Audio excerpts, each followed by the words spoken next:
What's up, you guys? Good morning. So, today I'm going to be talking about the importance of the death of the petrodollar because I don't think that a lot of people fully understand the implications of what will come after deals have been made to rule out the petrodollar. For anybody who doesn't know what that is, very simply put, basically, for a long time, we have had deals with major oil producers in places like Saudi Arabia and the Middle East, where all petroleum that countries purchased had to be purchased in US dollars, meaning they had to convert whatever their country's currency was into USD and then make the purchase in the oil, which is what gave the US dollar a lot of its purchasing power once we made the transition to fiat currency. As we see the dollar losing its power based off of the economic turmoil that the United States is currently in, and the energy crisis that most of the world is in, it's understandable why these types of dealings are being made. But I don't think that Americans are paying enough attention or understand the full implications of what this will do. You see our economy now, right? And yes, a lot of the business savvy, the investors, the whales, the money, a lot of the money knew that this was coming, which is why things are moving in the way that they are. But this is a slow ember to a flame that is about to explode when these deals are finalized, because it's the only thing that we have left. A lot of people think that our military prowess is what is holding up the faith of the United States dollar. There's partial truth to that, only in its protection of the petrodollar. And of course, basically working as, I don't want to say mercenaries, but essentially mercenaries for the rest of the world, policing the world's hound dog, to make sure nothing gets too crazy out of control.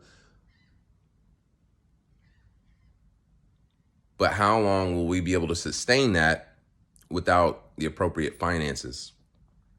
And I think we know the mentality of Americans is shifting.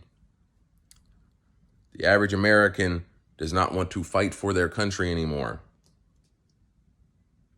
Military has been turned into a global security business. But it's not even promoting or hiring people who actually care to participate in such things. I mean, I'm sure it is, but people in this day and age join the military more so for the benefits, what it can offer to themselves, than for the opportunity to fight for their country. I can't necessarily fault them for that, but what I'm saying here is the petrodollar is our last bidding tool. It's the last thing that makes us an economic asset globally. We don't produce things here anymore like we used to. We don't get our own oil, not as much as we should. We don't export anything to the world. Major production of oil is actually coming from most of our enemies. And our enemies are making global alliances to make it easier for them to build infrastructure so that they can rule out the NATO powers, so they can rule out the United States, the UK, Canada. So I don't know if the average American is thinking about how important it is to hold on to that. And sadly, it's too late. It's not something, you can't just whip that back into shape and turn it around. So we have to start doing other things that are going to make the dollar worth more. We have to start manufacturing things in America again because the petrodollar is over. So I'll make this a quick video. I just wanted to speak on that because I keep seeing China does a deal with Brazil to stop, to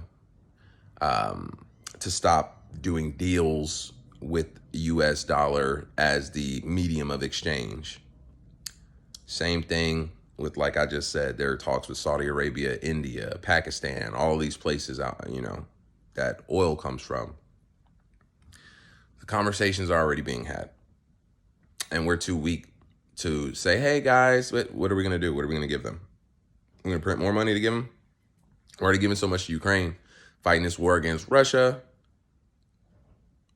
And are we actually going to gain something if Ukraine wins? America, are we going to benefit? Are we going to recuperate the money that we put into them? Or are a few select people, few select politicians and prominent figures going to benefit from all of the work that America has put in for foreign affairs? Who knows? Seems like America's being sold bit by bit, piece by piece to the rest of the world. I just ask that people be mindful of this and we do what we can to mitigate it.